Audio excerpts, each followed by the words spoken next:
Hello everyone. आज है 7 मई और आज की इस क्लास में हम डिस्कस करेंगे 7 मई से बनने वाले करंट अफेयर के सभी इंपॉर्टेंट क्वेश्चंस।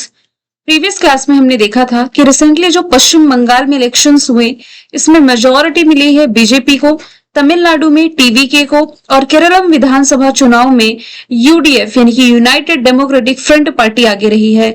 पुदुचेरी इलेक्शंस में एनडीए और असम विधानसभा का चुनाव, इसमें मेजोरिटी जीती है बीजेपी ने, भारतीय जनता पार्टी ने। डाक विभाग ने प्रसिद्ध कार्टूनिस्ट मारियो मिरांडा की 100वीं जन्म शताब्दी जो 2 मई को मनाई गई, इस मौके पर विशेष डाक टिकट जारी किया। इन्हें भारत सरकार का सेकंड, थर्ड और फोर्थ हाईएस्ट सिविलियन ऑनर मिल चुके हैं, पद्म विभूषण, पद्म भूषण और पद्मश्री। चाइना ने माफ कीजिएगा साउथ कोरिया ने चाइना को हरा करके डेनमार्क में आयोजित उबर कप का खिताब जीता है। दुनिया का पहला ऑप्टोसर उपग्रह लॉन्च किया भारत ने। सिंपेक्स अभ्यास भारत और कंबोडिया के बीच आयोजित रहा। भारत का पहला ग्रीन मेथनॉल प्लांट स्थापित हुआ है गुजरात में।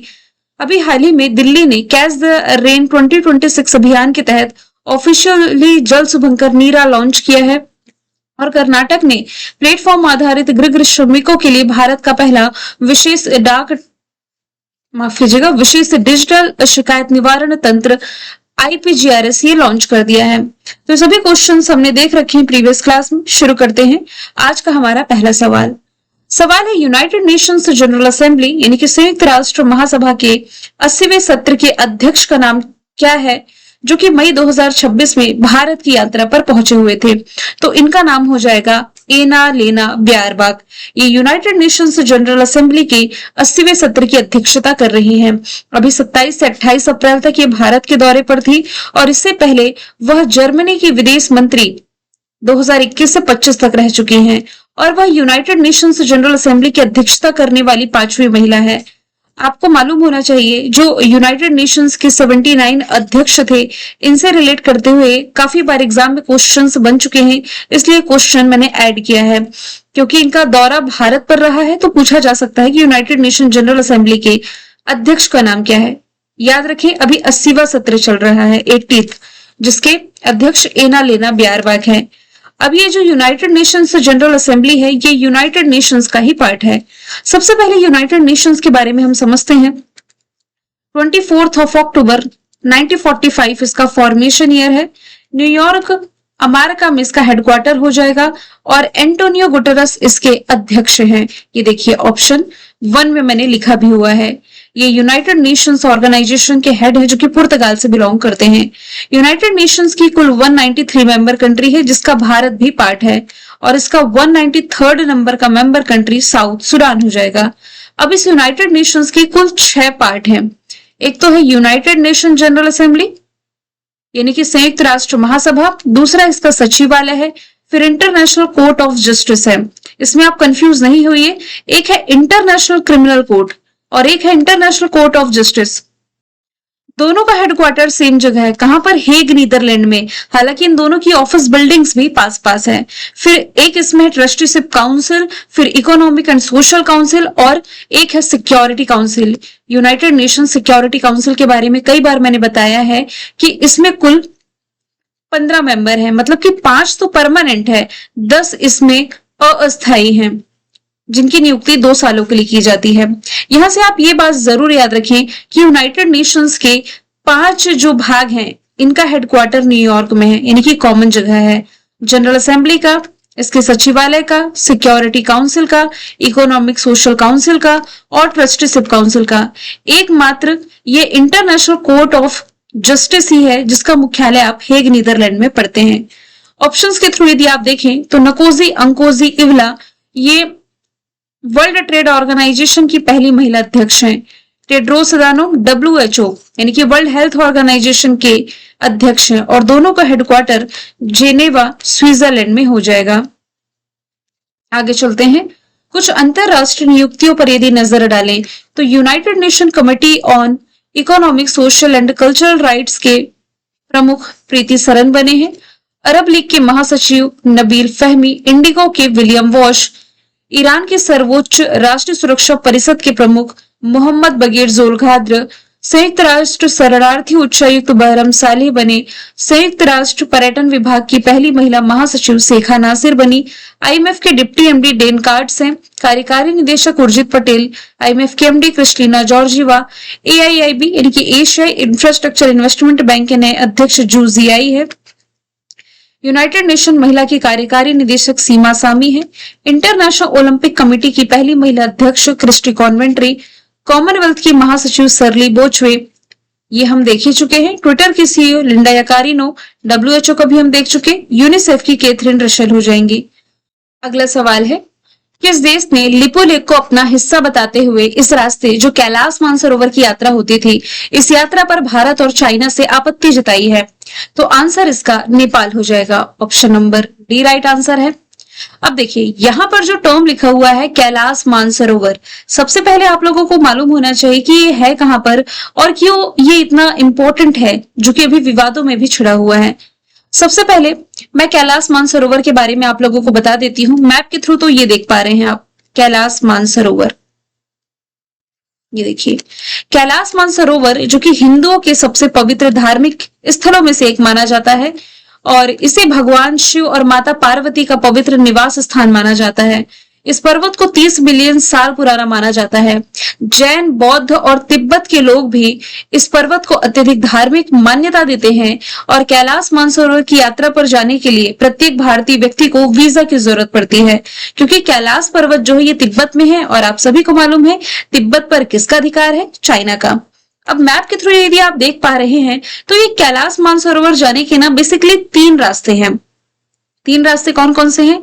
सबसे पहले यदि हम देखें उत्तराखंड का जो लिपुलेख मार्ग है, यहां से ये लिपुलेख मार्ग होते हुए यदि आप जाएंगे कैलाश मानसरोवर तो 24 दिन के आसपास समय लग सकता है। दूसरा रास्ता ये आप नाथुला दर्रा कहाँ देख पा रहे हैं, ये सिक्किम वाला, यहां होते हुए जाते हैं तो 21 दिन का थोड़ा कम समय लगेगा। और तीसरा इसमें रास्ता है कि नेपाल के रास्ते तिब्बत का जो सिसाग्ये मार्ग है, इसके थ्रू यदि जाया जाए तो 13 से 14 दिन का समय लगता है। सबसे कम समय इसी में लग रहा है ना। आपको मैं ये भी बता दूं कि कैलाश मानसरोवर की यात्रा जो है ना ये 2020 से बंद पड़ी हुई थी।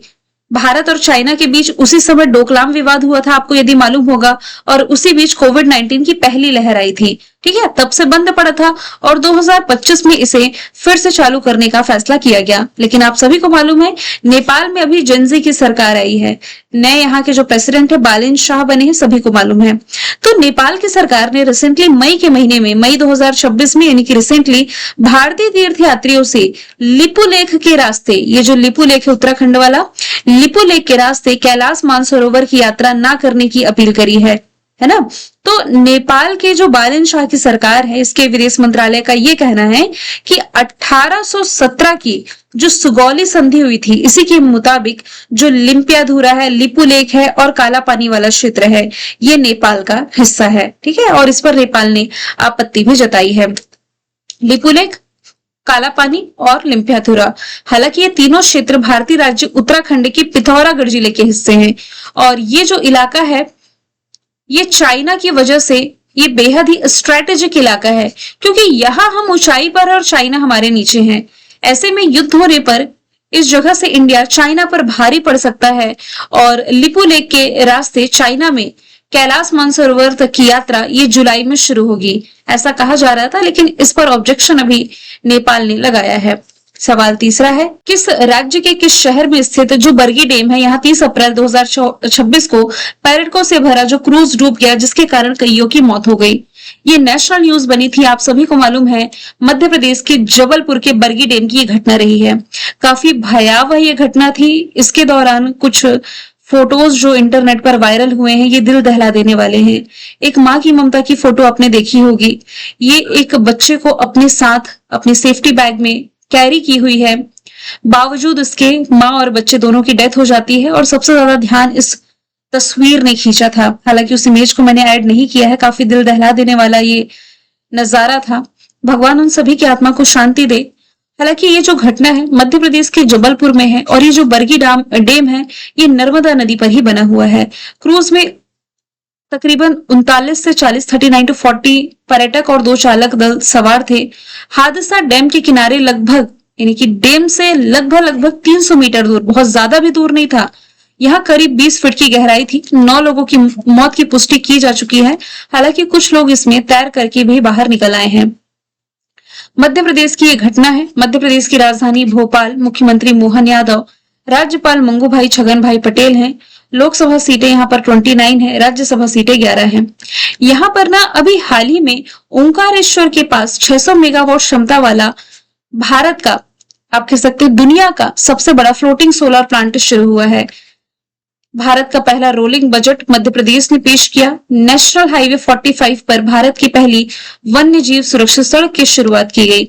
दिसंबर के महीने में इसने नक्सलवाद मुक्त राज्य की घोषणा करी। धार जिले के भैंसला गांव में देश के पहले प्रधानमंत्री मित्र पार्क का शिलान्यास किया गया। इसी जबलपुर में भारत का पहला हिंदी मीडियम का MBBS कॉलेज बनेगा। ग्वालियर को सिटी ऑफ म्यूजिक चुना गया।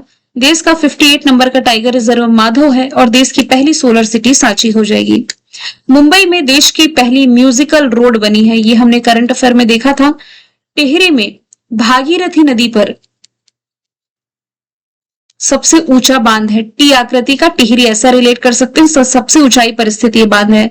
और फिर इसके बाद यदि बात की जाए, अलीगढ़ अभी चर्चे में था क्योंकि अलीगढ़ का जो सेखा झील है, सेखा झील बर्ड सेंचुरी आप कह सकते हैं, ये भारत का 99 नंबर का रामसर साइट बना था। सवाल चौथा है, सुपर्णा शर्मा के साथ अन्य किस भारतीय पत्रकार को पुलित्जर पुरस्कार 2026 से सम्मानित किया गया है? तो इसके विजेता हो जाएंगे R.K. आनंद और सुपर्णा शर्मा, दोनों ही इसमें विजेता रही है। सुपर्णा शर्मा के साथ भारतीय चित्रकार और इलस्ट्रेटर आनंद R.K. को 2026 का ये प्रसिद्ध अवार्ड मिला है। उन्हें प्रतिष्ठित अवार्ड इलस्ट्रेट रिपोर्टिंग और कमेंट्री कैटेगरी में ब्लूमबर्ग की जो नताली ओबिनो पियर्सन है, इनके साथ संयुक्त रूप से दिया गया। पुलित्जर पुरस्कार जो है ना, ये संयुक्त राज्य अमेरिका में पत्रकारिता, साहित्य और संगीत रचना में उपलब्धियों के लिए दिया जाने वाला एक तरह का वार्षिक पुरस्कार है। अवार्ड्स एंड ऑनर्स 2026 में जो हमने डिस्कस किए हैं, इसमें business reformer of the year का अवार्ड आंध्र प्रदेश के मुख्यमंत्री चंद्रबाबू नायडू ने जीता है। अतनु नाथ को साइंस का ऑस्कर अवार्ड मिला। 13वें नंबर का सुरजोत्स्ना अवार्ड मिला है सुमित्रा गुहा और लक्ष्मण कृष्णराव पंडित को।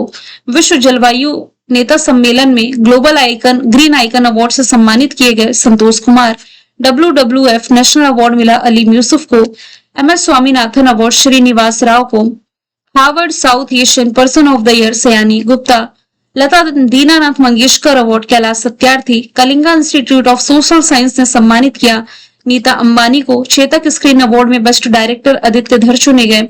NBCC अवार्ड में चुना गया है अरुंधति रॉय को। एबल प्राइज मिला है जर्मनी के प्रसिद्ध मैथमेटिशियन गेड फाल्टिंग्स को। ग्रैंड प्राइज मिला जुपल्ली कृष्णा राव को। ज्ञानपीठ अवार्ड वैरामथु। जल प्राइज जो स्टॉकहोम जल पुरस्कार है काव्य मदानी को। सरस्वती सम्मान रामकुमार मुखोपाध्याय को और संगीता कला निधि सम्मान जयंती कुमारेश के नाम रहा है। अगला सवाल है, निम्नलिखित में से कौन सा देश है जो कि यूरोपीय राजनीतिक समुदाय शिखर सम्मेलन में शामिल होने वाला पहला गैर यूरोपीय देश बना? यानी कि देखिए, एक सम्मेलन है EPC यानी कि यूरोपियन पॉलिटिकल कम्युनिटी। इसमें मुख्यतः यूरोपीय कंट्री ही मेंबर है, लेकिन इसके लिए जो शिखर सम्मेलन आयोजित किया गया, इस शिखर सम्मेलन में शामिल पहला गैर यूरोपीय कंट्री ये कनाडा रिसेंटली बना। 4 मई को आर्मेनिया के येरेवन में आयोजित 8वें नंबर का जो यूरोपीय राजनीतिक समुदाय शिखर सम्मेलन था, इसमें कनाडा ने पार्टिसिपेट किया है। तो कनाडा के प्रधानमंत्री मार्क कार्नी ने इसमें पार्टिसिपेट किया, जो किसी भी गैर यूरोपीय राष्ट्र की पहले भागीदारी रही थी। कनाडा की capital Ottawa, currency dollar. Mark Carney यहाँ के प्रधानमंत्री हो जाएंगे। अमेरिका और किस देश के बीच बलिकातन 2026 सैन्य अभ्यास आयोजित किया गया? तो ये अमेरिका और फिलीपींस के बीच आयोजित अभ्यास रहा था, जो कि 20 अप्रैल से चला और कल तक यानी कि 8 मई तक चलेगा। इसमें दोनों देशों के 17,000 से अधिक सैनिक शामिल है। बालिकातन का मतलब क्या है? कंधे से कंधा मिलाकर के काम करना, जो दोनों देशों के बीच गहरी साझेदारी को दर्शाता है। अब यहाँ पर कुछ एक्सरसाइज मैंने ऐड करी है, जिसमें हम सिर्फ इधर वाली स्लाइड पर डिस्कस करेंगे। क्योंकि आए दिन हम एक दो दिन के ब्रेक में इंपॉर्टेंट मिलिट्री एक्सरसाइज देख ही रहे हैं। रिसेंटली जो हुए हैं उन पर नजर डालें। सिंबेक्स अभ्यास भारत कंबोडिया के बीच, वज्र प्रहार युद्धाभ्यास टाइगर क्लॉ अमेरिका के साथ, इंदिरा रशिया के साथ, मालाबार गुआम में हुआ क्वाड कंट्रीज के बीच। क्वाड कंट्री में भारत के अलावा जापान, अमेरिका और ऑस्ट्रेलिया ये शामिल है। खान क्वेस्ट मंगोलिया के साथ, मैत्री थाईलैंड के साथ, कंजर किर्गिस्तान के साथ, दस्तलिक अभ्यास उज्बेकिस्तान के साथ और साइक्लोन इजिप्ट के साथ। सातवां सवाल है, किस देश ने हॉर्मुज स्ट्रेट में प्रोजेक्ट फ्रीडम की शुरुआत की? तो अमेरिका के द्वारा हॉर्मुज स्ट्रेट में प्रोजेक्ट फ्रीडम है जो कि शुरू किया गया है मई के महीने में। हालांकि बाद में राष्ट्रपति डोनाल्ड ट्रंप ने ईरान के साथ वार्ता के लिए इसे कुछ समय के लिए रोका भी है। तो जहां पर यह वार्ता शुरू हुई है हॉर्मुज के विभाजित जल क्षेत्रों से जहाजों को सुरक्षित निकालने के लिए, और इसे लीड कौन कर रहा है? अमेरिकन नेवी और सेंट्रल कमांड द्वारा ये ऑपरेट किया जा रहा है। तो ये पहल ईरान और अमेरिका के बीच बढ़ते तनाव के बीच रिसेंटली शुरू की गई थी। अमेरिका के करंट अफेयर पर यदि नजर डालें तो इसका मूल मिशन जिसका नाम आर्टेमिस 2 है अभी चर्चे में था। सी ड्रैगन नाम का एक अभ्यास जो कि अमेरिका की नेवी के द्वारा आयोजित किया गया 2028 के ओलंपिक जो है लॉस एंजल्स अमेरिका में होंगे। फीफा मेंस वर्ल्ड कप की मेजबानी यूएसए, मैक्सिको, कनाडा मिलकर करेंगे। ये क्वेश्चन अभी रिसेंटली पूछा गया है, आपके एग्जाम में एमपीपीएससी में पूछा गया है जो 26 अप्रैल को हुआ था। 12 जनवरी को सर्जियो गोर ने भारत में अमेरिकी राजदूत का पद संभाला है। अंतरराष्ट्रीय सौर गठबंधन समेत कुल 66 ऑर्गेनाइजेशन से हटने की घोषणा यूएस ने की, और दुनिया का सबसे बड़ा वाणिज्यिक संचार उपग्रह ब्लू बर्ड ब्लॉक 2 जो अमेरिका से संबंधित है इसरो ने लॉन्च किया। भारत यूएसए के बीच 10 साल का डिफेंस फ्रेम अग्रीमेंट साइन हुआ है जिसके तहत वह देश भारत से अपनी एडवांस टेक्नोलॉजी भी शेयर करेगा। किस देश के द्वारा हाल ही में चर्चित डेप उपग्रह विकसित किया गया है? तो ये भारत के ही पड़ोसी चाइना के द्वारा विकसित किया गया है। डेप यानी कि डार्क मैटर पार्टिकल एक्सप्लोरर, जिसे वुकांग के नाम से जाना जाता है, वुकोंग, ये चाइना के ही द्वारा विकसित एक प्रमुख वैज्ञानिक उपग्रह है। इसका पर्पस क्या है? ये उपग्रह उच्च ऊर्जा गामा किरणें जो होती हैं, जो गामा रेज होती हैं, इलेक्ट्रॉनों और ब्रह्मांडी किरणों का अध्ययन कर सकता है। यानी कि this satellite studies high energy gamma rays, electrons and cosmic rays. China के करंट अफेयर पर यदि नजर डालें तो ईरान चाइना के बीच अभी हाल ही में CM-302 की डील रही। CM-302 जो कि एक supersonic anti ship cruise missile है। जनवरी के महीने में इसने जियांगसू प्रांत में दुनिया का सबसे बड़ा compressed air energy storage plant शुरू किया। लोदी नाम का एक उन्नत युद्धपोत इसने विकसित किया। गोबी रेगिस्तान में ये दुनिया का पहला सौर तापीय ऊर्जा संयंत्र शुरू कर रहा है। प्राकृतिक आपदाओं की निगरानी रखने के लिए इसने जांगिंग 102 सैटेलाइट लॉन्च किया। एक HMPV वायरस के बारे में हम देख चुके हैं जिसने चाइना में दस्तक दी थी। नया स्टेल्थ फाइटर जेट J-36 का इसने अनावरण किया। ब्रह्मपुत्र नदी पर दुनिया का सबसे बड़ा बांध ही बनाने जा रहा है। दुनिया का सबसे तेजी से चलने वाला रोबोट इसने विकसित किया जिसका नाम स्टार 1 है, और दुनिया की पहली carbon fibre high speed train का अनावरण भी इसी ने किया है। बिहार में चर्चे में रहा विक्रमशिला सेतु रिसेंटली टूटा है। ये किस नदी पर बना? तो ये गंगा नदी पर बना हुआ था।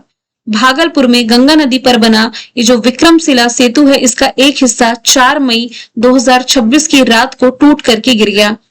हालांकि रात में 1-2 बजे की घटना है जिसके कारण कोई एक्सीडेंट यहाँ पर नहीं सुना।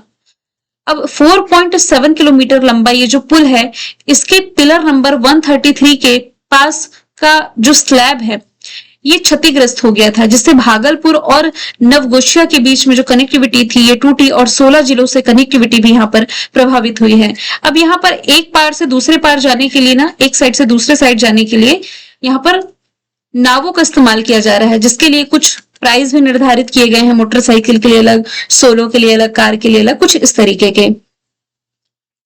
अब कोसी नदी जिसे बिहार का शोक कहा जाता है क्योंकि यहाँ पर बार बार बाढ़ आती है। वैसे नर्मदा नदी और सोन नदी ये मध्य प्रदेश से ही निकलती हैं। नर्मदा नदी ये मध्य प्रदेश की जीवन रेखा कहलाती है। थोड़ा हिस्सा इसका महाराष्ट्र में आएगा, फिर गुजरात होते हुए खंबात की खाड़ी में गिरती है। सोन नदी जैसे अमरकंटक से तो निकली, डायरेक्ट ये बिहार में जाकर के गंगा नदी से मिल जाती है। बिहार की राजधानी पटना, नए राज्यपाल यहाँ के सैयद अता हसनैन हैं और सम्राट चौधरी यहाँ के नए मुख्यमंत्री हैं।